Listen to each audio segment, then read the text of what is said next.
Doctor Irfan अपनी laboratory में गहरी सोच में डूबे थे। वो 10 साल से एक ऐसी दवा पर रिसर्च कर रहे थे जो कैंसर के मरीजों के लिए मसीहा साबित हो सकती थी। लेकिन हर बार एक खास मरहले पर नाकामी हाथ आती। रात के 11 बज चुके थे।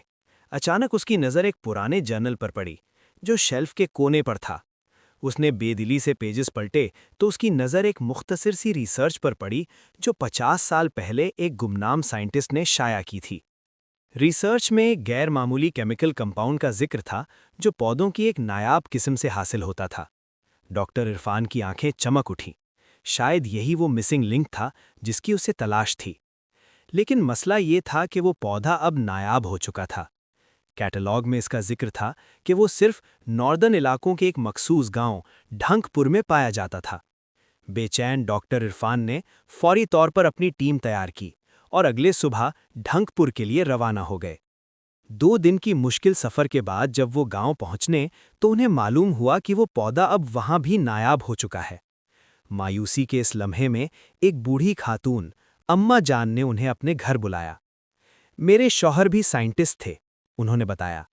उन्होंने 50 साल पहले इस पौधे पर रिसर्च की थी। ये सुनकर डॉक्टर इरफान की सांस रुक गई। वही गुमनाम साइंटिस्ट।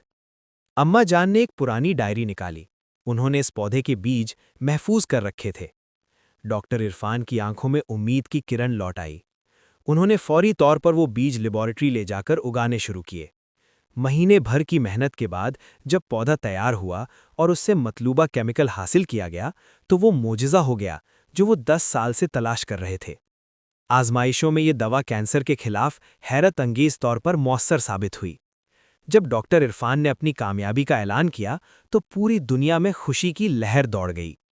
अवार्ड सेरेमनी में जब डॉक्टर इरफान ने तकरीर करते हुए अम्मा जान का शुक्रिया अदा किया तो स्टेज पर मौजूद हर शख्स की आंखें नम हो गईं।